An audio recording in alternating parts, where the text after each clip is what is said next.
vous avez réalisé une sorte de série documentaire photographique, à la fois documentaire et artistique, sur la ville de Norilsk.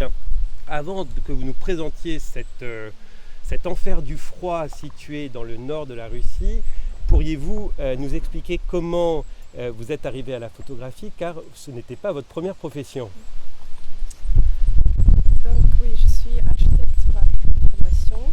Je travaille quelques années comme architecte dans un bureau, mais la photographie était toujours ma passion depuis le début de mes études. C'était une sorte d'investigation des espaces et interaction avec les gens pour moi. Et ensuite, j'ai eu la chance, je suis partie en expédition en vélo autour de l'Eurasie, depuis la France jusqu'à Vladivostok, on est retourné par 26 pays pendant 1004 jours. On a fait 30 000 km. Et je pense que c'était une expérience culturelle et humaine qui m'a un peu transformée, beaucoup transformée. Et du coup, j'ai compris lors de ce voyage que la photographie, c'est une langue visuelle qui est forte.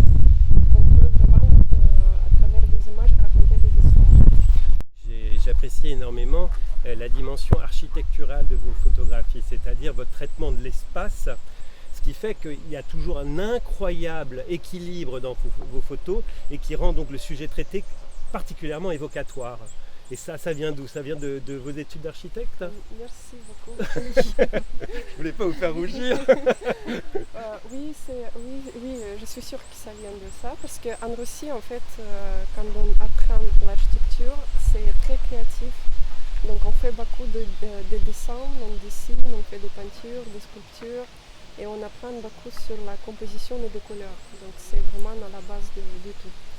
Et je pense que, bien sûr, que ça a formé un peu... Influencé, bien oui. sûr. Et pourquoi Norilsk alors? Donc c'est une longue histoire. Donc d'abord j'ai rêvé d'aller au Grand Nord et de découvrir parce que c'est le Nord depuis mon enfance. Parce que ma mère a vécu là-bas pendant sa jeunesse et elle m'a raconté une histoire. Et ensuite, quand je suis devenue photographe, pour moi c'était évident que c'est une ville, Norilsk. J'ai raconté des gens de cette ville et j'ai appris que c'est une ville qui se trouve dans l'isolement.